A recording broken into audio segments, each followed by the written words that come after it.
بسم اللہ الرحمن الرحیم۔ سب سے پہلے جتنے لوگ بھی میری آواز کو سنیں گے ان کو عید مبارک۔ خدا کرے کہ یہ عید امن اور سلامتی سے ہو اور آئندہ بھی امن اور سلامتی لائے۔ ہماری جو عیدگاہ مرکزی ہے اس میں انشاءاللہ اس بار موسم ٹھیک رہنے کی صورت میں 9:30 بجے نماز ہوگی، اور ہماری میٹنگ پہلے بھی ہو چکی ہے کہ شہر میں جتنی مسجدیں ہیں آس پاس گرد و نواح میں، بائی پاس وغیرہ، وہ سب لوگوں سے ہم کہہ چکے ہیں کہ سب لوگ مل کے مشترک طور پر عیدگاہ میں نماز پڑھیں۔ تو ٹائم اس کا 9:30 ہے۔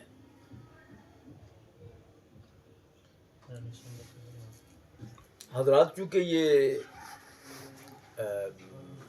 قربانی کا دن ہے، یعنی 10 ذی الحجہ کو ہمارے ہاں شہر میں عید نماز پڑھنے کے بعد قربانی دی جائے گی، اور دیہات میں فجر ہوتے ہی یعنی 3:45 بجے ٹائم ہو جاتا ہے، تو دیہات کا آدمی فجر ہوتے ہی دے سکتا ہے، اور شہر کا نماز پڑھنے کے بعد۔ تو ہماری عیدگاہ میں چونکہ یہ اہل سنت جماعت کی عیدگاہ ہے، یہاں 9:30 بجے نماز ہوگی، اس کے بعد قربانی یعنی 10، 11، 12 تک قربانی ہو سکتی ہے، عصر تک، اور ہر صاحب نصاب پر قربانی واجب ہے، ایک جانور۔ تو جہاں تک جانوروں کا اور منڈی کا تعلق ہے، یہاں شہر میں انتظامیہ کا فرض بنتا ہے کہ وہ جانوروں پر نظر ڈالیں کہ جانور کس کیٹیگری کا ہے۔ سب سے پہلے یہ کہ بکرا اور کم سے کم بکری یا بکرا 1 سال کا پورا ہونا چاہیے، اور جو دمبا ہے جس کو ہنڈو بولتے ہیں، اگر وہ 6 مہینے کا ہے اور سال کے برابر نظر آتا ہے، اس کی قربانی جائز ہے۔ تو میں پہلے بھی یہ باتیں بہت بار بتائی ہیں کہ کچھ جانور یہاں سال کے نہیں ہوتے، بکریاں، اور یہاں لوگ بیچتے ہیں، تو اس کی قربانی ہوتی ہی نہیں۔ شریعت نے 1 سال کا جانور مقرر کیا ہے۔ تو انتظامیہ کو، خاص کر تحصیلدار کو، ایس ڈی ایم کو یہاں بکرا منڈی چیک کرنا چاہیے، اور ان کی صحت کو بھی دیکھنا چاہیے، کوئی بیمار جانور تو نہیں، یا 1 سال سے کم تو نہیں، اور کیا بھاؤ اس کا ہونا چاہیے۔ تو ایک بھاؤ مقرر ہونا چاہیے۔ کشمیر میں، سری نگر میں، پونچھ میں، ہر جگہ اس کا بھاؤ گورنمنٹ مقرر کرتی ہے، اور اس حساب سے اس کو وزن کر کے جانور کو دیا جاتا ہے۔ تو قربانی ہے، فی سبیل اللہ، خدا کو دینا ہے، اس کی راہ میں خرچ کرنا ہے،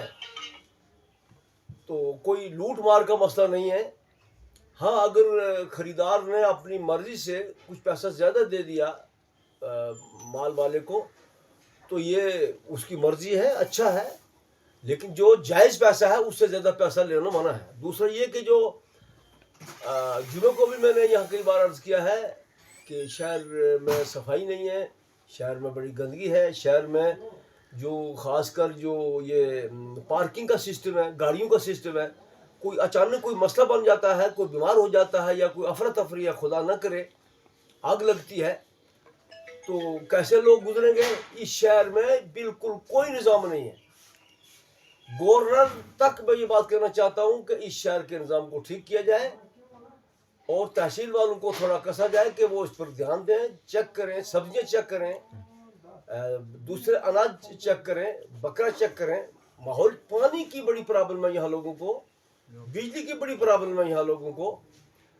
تو بہرحال سب لوگوں کے لیے میں مبارکباد پیش کروں گا کہ خدا نے کیا کہ جنگ بندی ہو گئی، آرام کے ساتھ آپ گھروں میں عید کرو گے، بچے خوشیاں منائیں گے، اور خاص کر جو لوگ اس میں متاثر ہوئے ہیں، پونچھ میں، بارڈر پٹی میں، جن لوگوں کے مال مر گئے ہیں، جن لوگوں کو مکان ختم ہو گئے ہیں، ڈیمیج ہو چکے ہیں، یا جزوی نقصان ہوا ہے،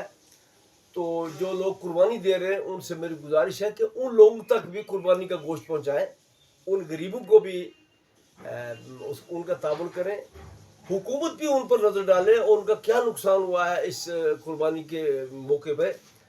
تو اس طریقے سے عید اچھے طریقے سے منائیں، قربانی دیں اور خدا سے ڈریں.